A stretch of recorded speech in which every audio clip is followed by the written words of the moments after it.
Hello everyone, we're back with round 5 of the Olympiad, taking a look at the Lebanese team's games. So we were facing off against the Faroe Islands, which have a pretty strong team. They outrated us by quite a bit on most boards, actually all 4 boards. And it was going to be a tough fight. So let's not waste too much time in the introduction and let's start right off. We have Giorgio Kaloust facing off against the GM, Mr. Ziska Helgi. Hopefully I pronounced that correctly. Okay, so we have a kind of normal King's Indian, which gets into this King's Indian defense Fianchetto variation, where white is playing the Fianchetto, because Gio is a Catalan player. And here Gio goes for d5, which is usually a typical reaction, but in this case it's a bit weak, because basically black's plan is to play a5, as we will see in the game, and knight c5, and this d4 square becomes critically weak, especially because you don't really want to play e3 to preserve this d4 square. You want to follow up with d4 after you play with e4 after you play d5, and try to get a strong center and central space in that way. But then that means that d4 will be tragically weak, and actually that was a big problem in the game. Now I'm not spoiling the result because you never know, maybe Gio won. So d5 isn't so accurate. Here e4 actually is the most played move. Now Stockfish, the engines really love these positions because you have such a big space advantage. But for me, I don't really think it's such a big advantage. Maybe it's even on the territory of slightly better for white. So yeah. And here there is also there is also the alternative of h3, just preventing any future knight g4 or bishop g4 ideas, and playing it slowly, seeing what black plays. Maybe black will take here, maybe black will play something crazy like c5, like or a5. Like there are a lot of moves here, and h3 is just a high class waiting move, and it's the second most common move. So d5 is really probably an error, and here Ziska, of course a very strong GM, reacts correctly by playing a5, which is very typical in these structures. Again, the point is to play knight c5, and you don't want white to push you around with b4, so a5 prevents this b4 idea. Here Gio went for a3. I mean, I get the idea somewhat. The point is to eventually push through with b4, like for example after knight c5 maybe you play rook b1 b4, but you're never in time, because after a3, for example, if knight c5 and you play rook b1, there's always this a4 idea. So usually what happens actually after a3, white plays b3, the point being that after rook b1, let's say, and you want to push through with b4, black no longer has this a4 break because you can just push through with b4. While previously, if you push through with b4 and black had played the a4, you'd have to reckon with en passant, a takes b3. So yeah, that's mainly the point of a3, but unfortunately it's too slow. Better here was just to follow up with the plan and play e4, for better or worse. a3, and now knight b6, actually even better than knight c5 because it's simply attacking the pawn. And here Gio plays queen d3, which is quite natural, just defending the pawn and getting the queen kind of developed. But actually the very weird and anti-positional b3 was warranted here actually. The point of, like, why is knight b6 such a good move? Because it seemingly prevents b3, right? Because now you simply, as black, react with a4. Point being, you're taking on c4 and ruining white's pawn structure if white doesn't react. Like if white plays b4, you just take, and otherwise you're ruining white's pawn structure. But it turns out here you can afford to play this, because after takes you can take with the queen, and you're defending this pawn as well as you would had you played queen d3, which is what Gio played in the game. Yeah, it turns out that actually, and you have these a4 ideas if black were to take, so it turns out that this is slightly better than what Gio played. But both are quite, yeah, I mean the position here is already quite good for black because of this d5, a3 stuff. So d5 was the first mistake by Gio, then a3, and queen d3 probably a slight mistake, but yeah. So all of this means that black is already slightly to even better. So black now played knight fd7, and now the point is he wants to get this knight to c5. So remember what we talked about, getting this knight to c5? Well, this time it's the f knight that's coming to c5, and also black opens up for the bishop. So this is a very, very excellent move, and a very typical move in these structures. Yeah, he only took 2 minutes to play this, even 1.5. So yeah, actually there is a 30-second increment, so maybe 2 minutes. Okay, so bishop g5 here should have been played because you force a concession. Black here either has to play f6 or part ways with the very strong bishop by playing bishop f6. Usually black will play f6 and then you retreat with bishop e3, and we'll see this idea later. So e4 here was played, not so accurate by Gio, and now black follows up with knight c5, queen c2, and here black could have taken. Actually, there was no really big reason not to take.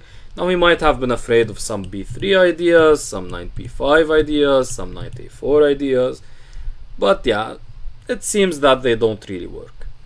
However, actually what the GM played here was even better than knight takes c4. So knight takes c4 was completely fine, but even better was a4, because now you're still threatening knight takes c4. You don't have any knight takes a4 or anything like that as white.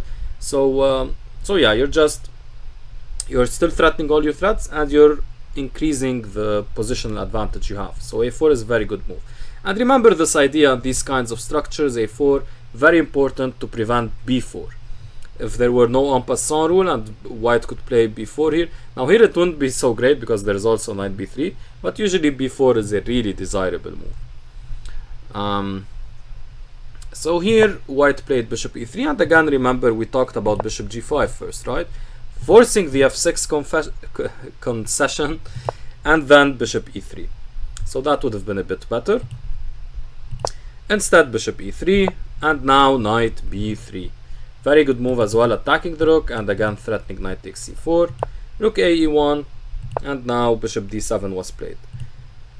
For better or worse, he should have just captured the pawn. It's a free pawn after all. He might have been afraid of knight takes a4, seemingly winning the pawn back, but it turns out that after knight takes e3, f takes e3, rook takes a4, takes, and rook takes e4, black is just up a pawn, has the bishop pair, and is doing really, really well.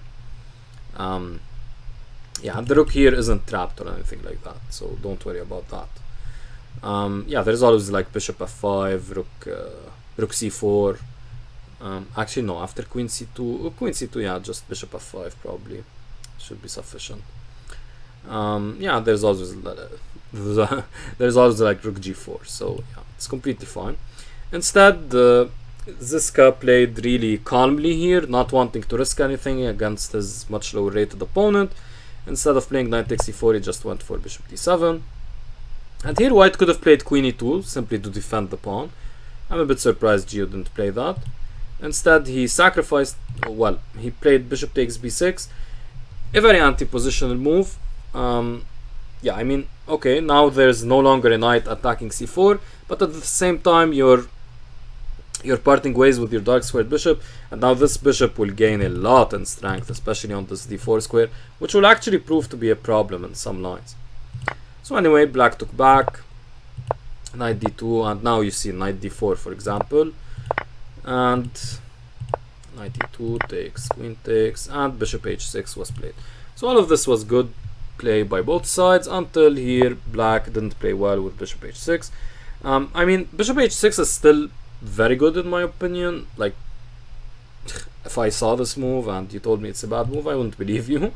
So it's definitely not a bad move anyway, it's fine, but even more accurate was simply b5, or well, not so simply, crazily b5, because the point here is that after you take, there is boom, rook c5, and the rook infiltrates. And otherwise, after this very powerful b5, black is breaking through on the c file. So that was a very nice idea. Instead, he played bishop h6, rook c1. So rook c1, b5 takes, queen, knight c4. I'll go more slowly. So c takes, queen a5, knight c4, queen takes b5. And here, white wishes this fork were available, but it's not.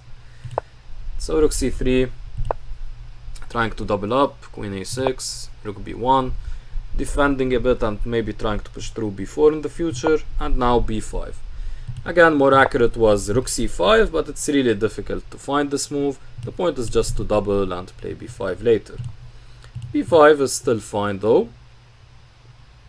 And now knight e3, rook takes c3, b takes c3, rook c8. So all very normal moves.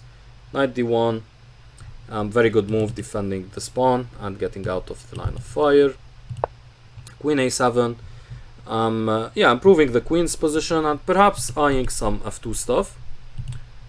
And now, whoops, white played rook b4. Much better was actually bishop f1, just adding pressure here and perhaps trying to just win the pawn outright. Instead, rook b4, yeah, doesn't really help because now black has the brilliant bishop c1, simply attacking a3. The only way to defend a3 is to play the ridiculous queen a2, but now comes bishop g4, threatening the knight, and here you're really out of luck. Your pawns are going to collapse sooner rather than later. Instead, he played bishop g5, which is also of course fine, bishop f1. So all of this is just like normal moves. Black keeps improving the position, white is trying their best to defend, but black is completely winning from start to, well, not start to finish, but from the start of like maybe bishop h6, and even earlier actually. So yeah, I guess after bishop takes b6, black is probably just simply winning, like if you put a very deep engine on it, or at least much better. Anyway, so going back here, king g7, king g2, queen c7, and now queen b2.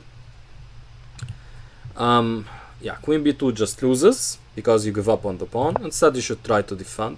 Now Gio might have been afraid of b4 because after a takes, bishop takes. Because after b4, a takes, bishop takes, you can't take back here. But here you just play h4, and yes, this position is probably also completely lost. But it's your best bet here to defend, because if you just give up the pawn as Gio did, then there's like zero hope. Here Gio miscalculated probably, because he had 30 seconds. So he replayed queen b2, and he thought maybe that after taking he could take here. But of course black had rook b3, and this bishop is now lost. He tried a bit more, but after this sequence he was down a bishop and resigned against his GM opponent. So a very tough game actually. Yeah, from the opening it was just very tough. Not much to say here. Gio should improve a bit the opening nuances there. And while his opponent, well, like I mean, very strong GM, knows the ins and outs of the opening. He played also very quickly and all of that. So yeah, quite a tough game for Gio, but I'm sure he'll bounce back. And actually I'm recording this very early on, so I know the result if he bounced back later or not. Maybe he did, maybe he didn't. Alright, so on to the next game. So with Gio's loss, we were down a game. And yeah, hopefully here Amr was able to win. And yes, I know the result. So Amr here was playing against Egilstoft, Hogni, Nielsen. And again, hopefully I'm pronouncing the names correctly. Well, every Olympiad is a test, right? Of your linguistics knowledge. Alright, so e4, c5, knight f3, knight f6. Amr trotting out the Nimzowitsch Sicilian, which he has a course on Chessable. You guys all should check it out. And I'm not just saying that because I'm his friend. Trust me. So e5, knight d5, and now knight c3, e6, all standard fare in this this opening. And here probably the best move and the way to get a big advantage is knight e4. Well, not a big advantage, but an advantage is knight e4. Instead, his opponent played more meekly and went for g3, which is a very quiet line. But Amr complicates matters and plays knight takes c3. I don't remember if he recommended this in his course. Actually, his course was a bit short. I'm not even sure he looked at g3. Probably he did though.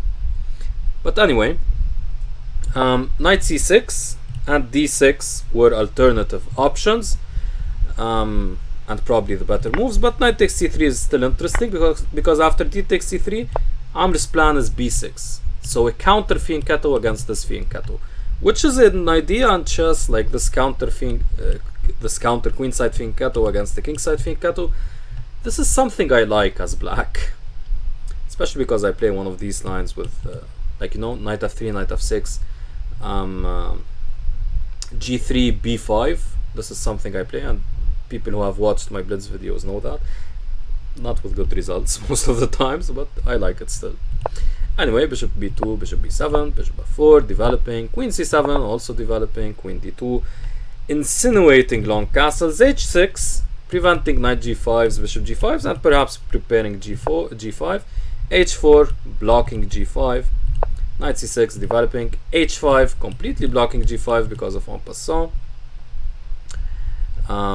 Actually, because of en passant. Bishop e7, developing, and now castles. A very interesting move, perhaps though a bit ill-timed. Perhaps queen e3, just testing the waters and seeing maybe you play rook d1 even without castles, because castles is too risky for no good reason, right? Like, black will clearly castle here. They're not castling here and allowing this. So why castle long? It doesn't really make a lot of sense, but okay, it's still fine. So castles and b5, very principled, going for this pawn storm counter attack. King b1 and rook b8. So black is not even castling here. The point here is just to line up here and push b4. But perhaps b4 immediately was a bit better. Maybe Amr didn't like the looks of c4. But against c4 you can just keep pushing the pawns and you're also doing fine as black. Instead he played rook b8 and now, whoops, rook b8 and now g4 came. The idea is to keep pushing on the king side with g5. Here Amr continued with b4, which wasn't perhaps all too accurate. Instead, maybe c4 immediately, allowing this bishop access to c5, for example, and then pushing b4. Perhaps that would have been better. Instead, b4 allows c4 by white. So black playing c4. So here, black should have played c4 just to prevent white's own c4. Because now after c4, it's difficult to see how black's counterplay will be achieved, because, I mean, pushing like this takes a lot of time, while white's attack on the king side is quite quick. I mean, white just needs to play here, takes, and depends, maybe knight takes, maybe bishop takes, but then these pawns will eventually become weak, and yeah, it's not a good position for white, for black. Here he should have tried a5 still though, and tried to push through with a4, a3, which might close down the position at some point, but also you have very weak dark squares then. Or even a5, b3, trying to completely open up the queen side. Instead, Amr went for bishop c8, which is probably just actually completely losing, because of the very, very natural g5. Again, the point after h takes, you now take, here you take with the bishop, and you're really attacking this bishop. And if you attack this bishop, d6 becomes even more weak. And then you have a lot of ideas. So let's say here you play bishop b7, for example, just getting out of the way. Then comes queen f4. And h6 is coming, and you're going to just get crushed on the dark squares. Remember that black can't castle, and yeah, white's activity should just win. And if after bishop takes g5 you try to play bishop f8, well, h6 comes anyway. And again, there are a lot of weak dark squares. White can pounce on these weak dark squares. And yeah, like even after taking something as simple as rook takes, actually rook takes is a bit much because you lose the exchange. Like maybe just taking and then like trading rooks here and then getting the rook here. So many good options for white, and black really has nothing in this position. So instead he played queen e3 though, didn't play g5, which is quite surprising. And now Amr went for rook b6, a very good move, adding some protection to d6, exerting some protection, and going for this rook a6, queen a5 idea. So very good move. g5, mistimed, should have been played one move earlier. Knight d2 instead was also even better, just going for these squares, going for this square as well. Instead he went for g5, and after h takes g5 after h takes g5, his opponent played bishop takes g5, which is also an error. Actually here after g5, black should have just followed through with their plan. Amr should have just followed through with his plan of playing rook a6. Bit strange he didn't do that, but perhaps he saw capturing as necessary. He also, like, after rook a6, maybe he didn't want to see this kind of structure because that's kind of permanent. So yeah, he went h takes, bishop takes, and actually instead knight takes should have been played. The point is this very nasty queen g3 move. So if like black plays something stupid like a6, let's say, then comes queen, whoops, then comes queen g3, another silly move. Well, now it's not so silly, but yeah, and here knight takes f7, and this, and h6 is just completely winning for white. So queen g3 is a nice idea here. So that's why knight takes g5 should have been played. Instead he played bishop takes g5.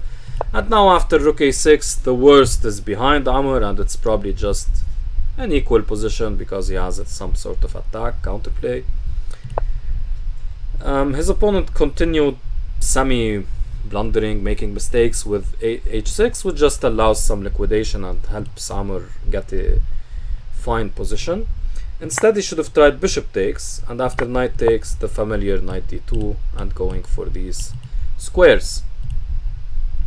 Instead he went for h6, and now after g takes, rook takes, bishop takes, queen a5.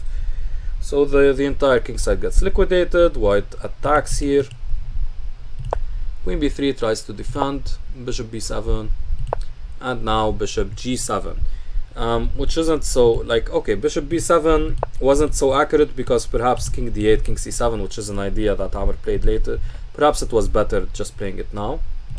But okay, he played bishop b7 to develop a bit, and also like removes the defense over d7, so maybe that could be a problem in the future.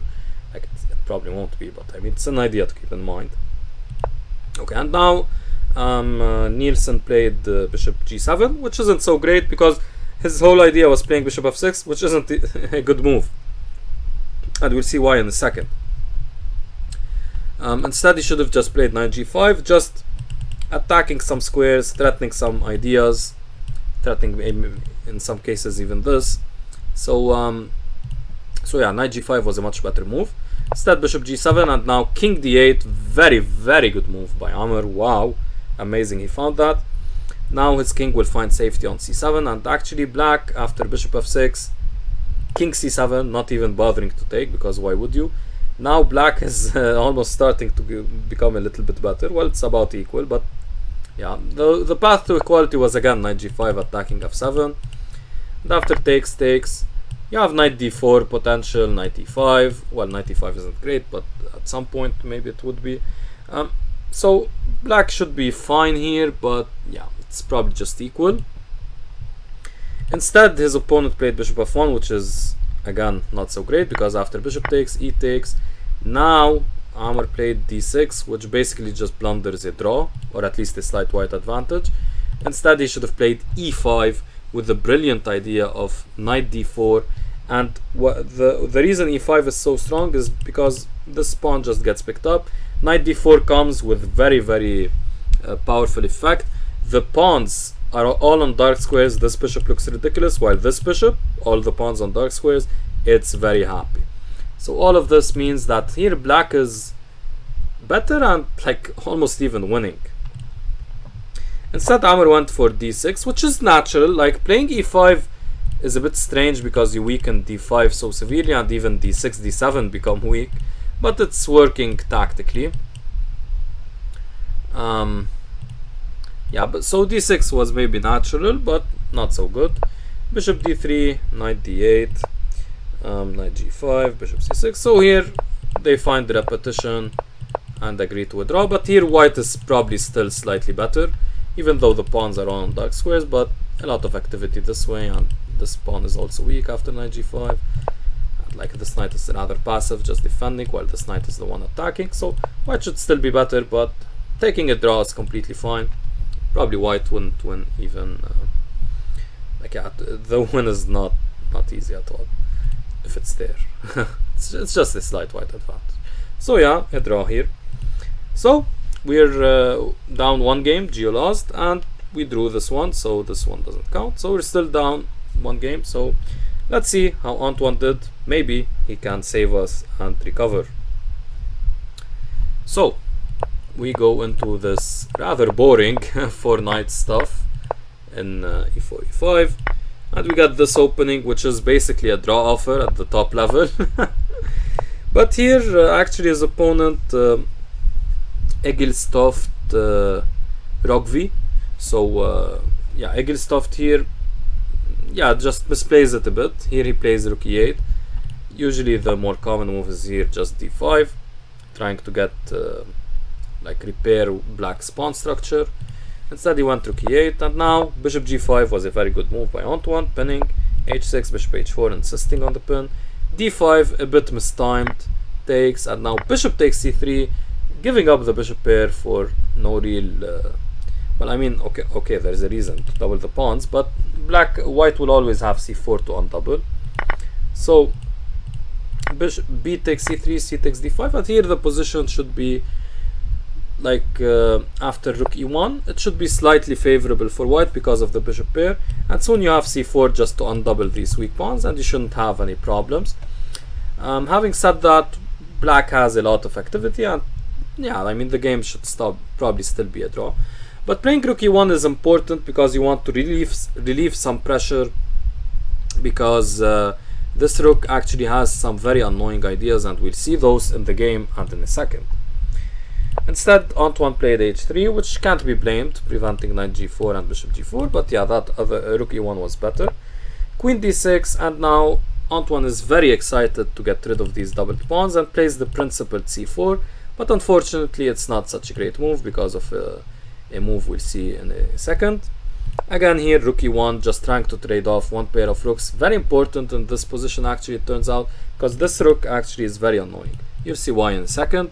So c4, takes, and now you'll see why this rook is so annoying.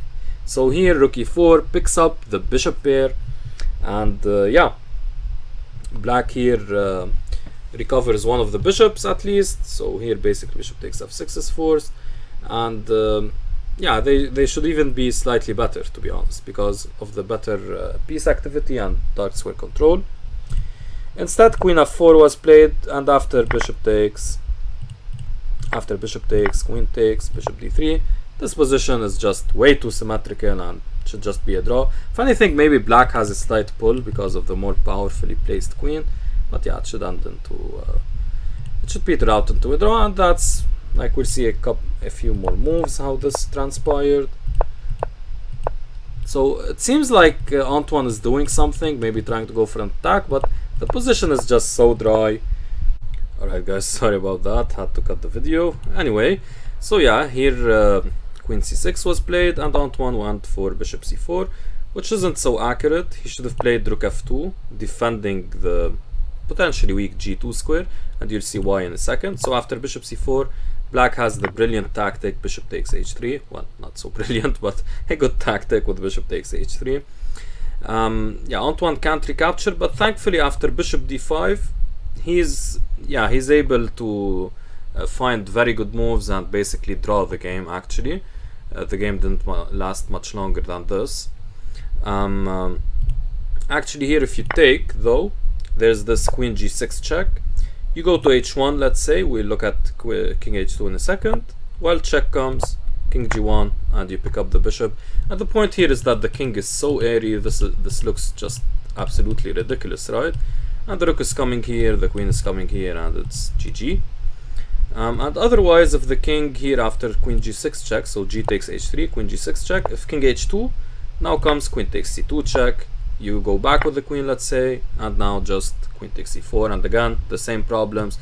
Black is already threatening rook takes c2, rook e2 check, and yeah, white is completely lost. Down 2 pawns, and a very bad position. So bishop d5, actually, yes, you're down a pawn, but you will recover one of them, and yeah, actually a very smart move by Antoine. I guess he probably foresaw this bishop takes h3 stuff. Anyway, so here queen takes a7, bishop f5. Now, of course, black here has a slight pull because of white's weakened king, but if white plays with computer precision, which Antoine did, then white is just completely fine. So let's take a look at how Antoine defended. He first took the pawn, came back to f2 to be able to play rook d2, and now with only the bishops, rooks, and queens on the board, he was able to just cement everything and get a draw this way. Now his opponent, of course, could have tried a bit more, but yeah, it's just a draw. Alright, very nice, well, very nice game, yeah. It had its flares, but yeah, it was actually rather solid. But also a very nice result, of course, for us, drawing here against a stronger player. So, but we're still down a game because of Gio's loss to the GM, which was of course expected. So here we were banking on Akram to deliver the counter punch against a 2200 also player, 2289 player, Akselsson, Luitjen, Apol. So Akselsson, Apol, Luitjen. Yeah, so let's see how Akram did here. Just 1 second to make sure everything is working. Alright, it is. Alright, so Akram plays his favorite Sicilian, knight f3, e6. Akram's favorite Sicilian here, going for the con. g3, d5, takes, d4. So all of this is standard. Black here sees that white is kind of playing hyper-modern style, playing in hyper-modern style, just wasting time not taking the center with d4. So he plays d5, gaining the center, but now white counteracts with d4 to at least get some central claim, and this position actually could potentially lead to an isolated pawn position, so black always has that in mind. Both sides develop normally, and here bishop e3 is played, kind of trying to take here and just develop the bishop, and Akram finds the very nice knight g4, just attacking the bishop, trying to win this very powerful bishop and the bishop pair. And then this bishop would be an unopposed bishop and a very strong one, attacking all the dark squares. So white, of course, cannot give up this bishop. They go bishop f4, knight c6 development, knight c3 also development, bishop e6. Yeah, I mean, perhaps like starting with h6 or something, or rook e8 or whatever.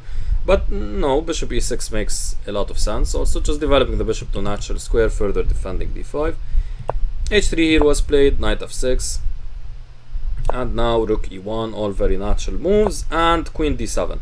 A bit of a strange move, allowing knight e5, which is basically the only idea white has in this position here, just playing rook e8 and playing slowly, maybe even bishop f8 at some point, h6, bishop f5 at some point, then queen d7, maybe queen b6, just playing very slowly here. Black should be completely fine, and yeah, I don't see any problems for black. But after queen d7, his opponent played king h2, which is very weird, to be honest. I get that you can further defend here. I mean, okay, it's not very weird because you're immediately defending against bishop takes h3, but yeah, I mean, there were better ways to attack, and like maybe even g4 made more sense, because g4 is a move you want to play in these structures in general, and actually we'll see that in the line we're going to look at now. So knight e5 was a far better move. So after queen d7 attacking h3, now knight e5. And here, of course, you can't take, because after d takes e5 you're losing the d5 pawn, so you have to play something like queen c8, and after takes, bishop takes, g4. Now black's position is under heavy fire, g5 is coming, this pawn is a bit loose, the queen doesn't make a lot of sense on the square, and yeah, black has some problems to solve. Of course, not losing or anything, white is only slightly better, but yeah, it's a bit annoying. Instead he went for the passive, weird king h2. And now rook f8, good move by Akram, just getting again the rooks to these open files, very natural. a3, his opponent sees no better than preparing before, especially maybe after takes, so to gain a tempo on the bishop, so that makes sense. Rook ac8, also developing, trying to get this rook to the potentially semi-open c file. And now bishop e3, again a bit of a weird move, just more incisive was simply knight e5. Knight e5 is just a very powerful move because taking is not desirable and moving back is also like not so hot.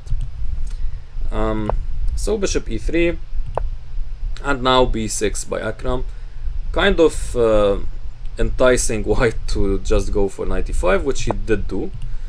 Instead he should have played rook c d8, again improving the position here of the rook, because now it makes less sense on the c file because this is a long ways off. Well, it's not a long ways off, but yeah, you're not going to take anytime soon. So instead here you prepare takes and d4, so just lining up your rook with the queen. So that was one potential idea. And after b6 knight e5, which was played in the game, now Akram played queen d8. Perhaps queen b7 was a bit better, because we'll see why queen d8 was a bit worse. So after queen d8, knight takes e6, rook takes e6. At least after queen b7 you could have taken with the queen. Now you have to take with the rook after knight takes c6, rook takes c6. And yeah, this position, I mean, having the rook lined up here isn't so pretty. Now of course there isn't anything immediate, but yeah, the rook makes not a load of sense here. While the queen at least being on c6, it doesn't matter a lot if it's on d8 or c6. Both are not so great squares, but also not so bad squares. White went here for the remaneuvering with knight e2, potentially going for knight f4. There were of course other possibilities. What was one I really liked? Can't remember here. Yeah, there are a lot of possibilities here. Bishop g5, queen d2, whatever. Knight e2. Actually, I'm a bit curious. What was the move?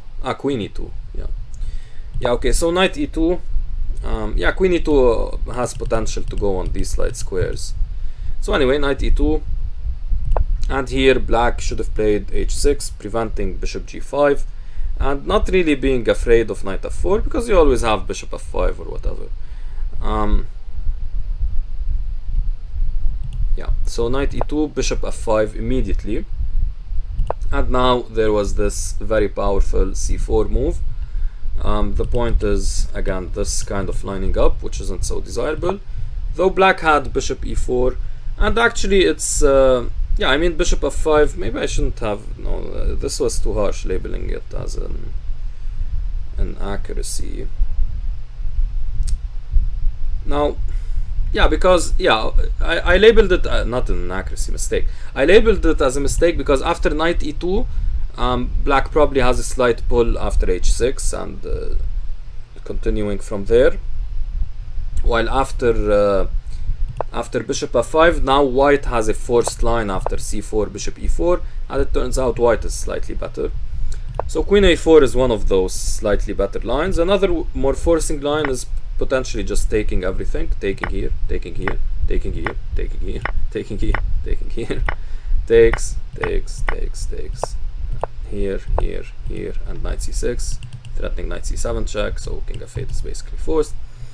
And there are these b4 ideas, so this endgame should be slightly better for white, but nothing special of course, probably just a draw.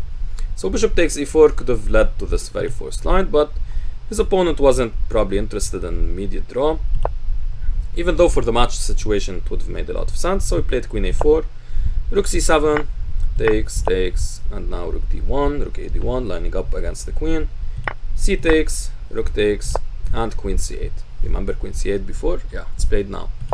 And now bishop f4, which was actually a bit of a mistake.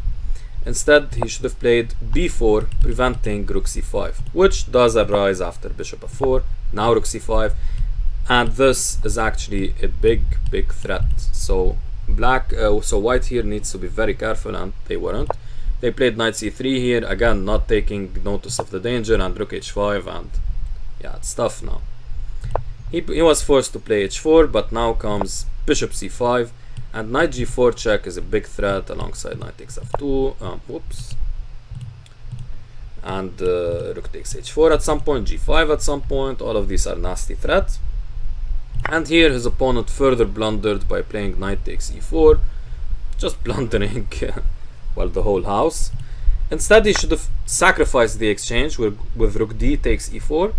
And after knight takes, now comes rook e6. Of course, here you don't like move out of the way or anything, because knight f6 check is a nasty surprise.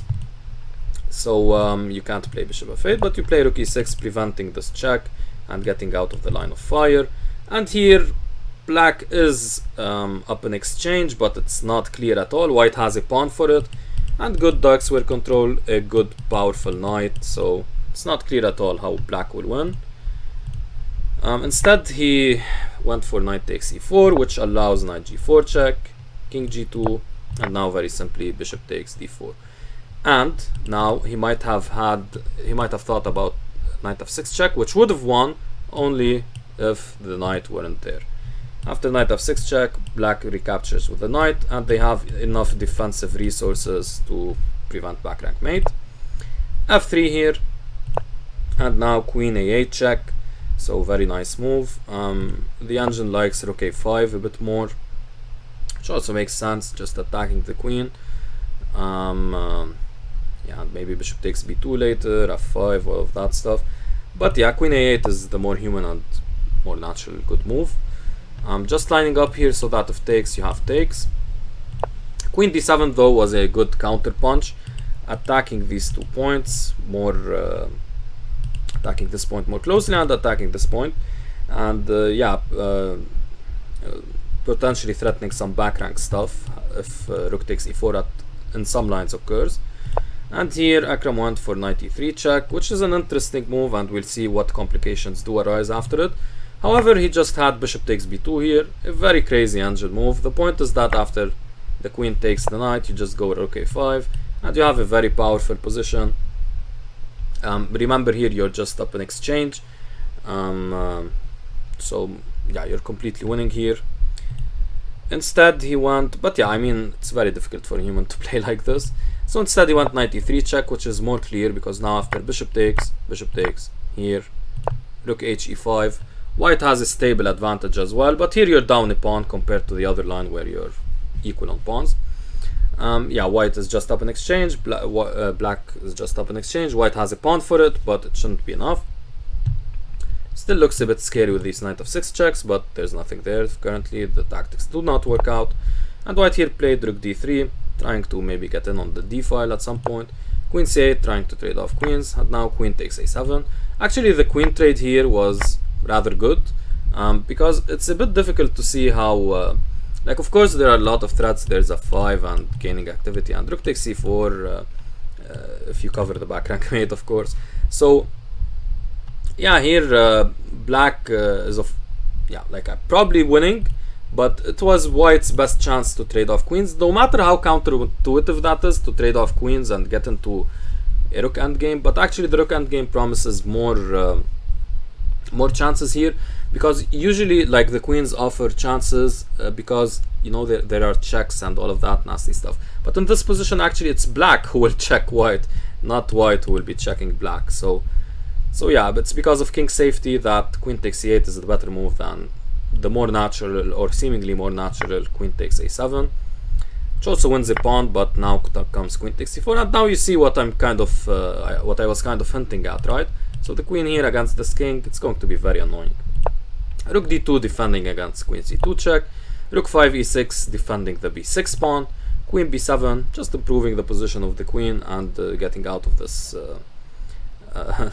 weirdness on the a file, just going to b7 where it has more potential to go back into the game. Queen c8 again, trying to trade off queens. h6 should have been played, preventing knight g5 and not trading off queens again. So here it's a bit nuanced, like finding out why the queen trade here is good, why it's not. But it turns out it's like black should avoid it and white should try to go for it. So both sides here weren't quite understanding that. Queen d5, I mean, it's not such a big deal because like this is winning as well for black, but yeah. Queen d5, Again, instead, white should have just taken the queen, but instead he refused. And now rook f8. Bit weird, just h6, maybe prevent knight g5. But I understand here Akram was in time trouble. He had 2 minutes actually here. So rook f8, and now after a4. Basically here I couldn't find many ways or any ways for white to improve the position. So actually here white was just lost, and Akram duly converted. We got a win. 2-2 the match against Faroe Islands. Amazing result. Akram beating an almost 2300 player. Akram has a 2038 rating, well, but he's climbing like a mountain. And yeah, we got so it was an amazing result. Just look at the way we were outrated. Like Gio was facing a 2500, Amro was facing a 2400, Kassis a 2300, 2200, Akram 2200.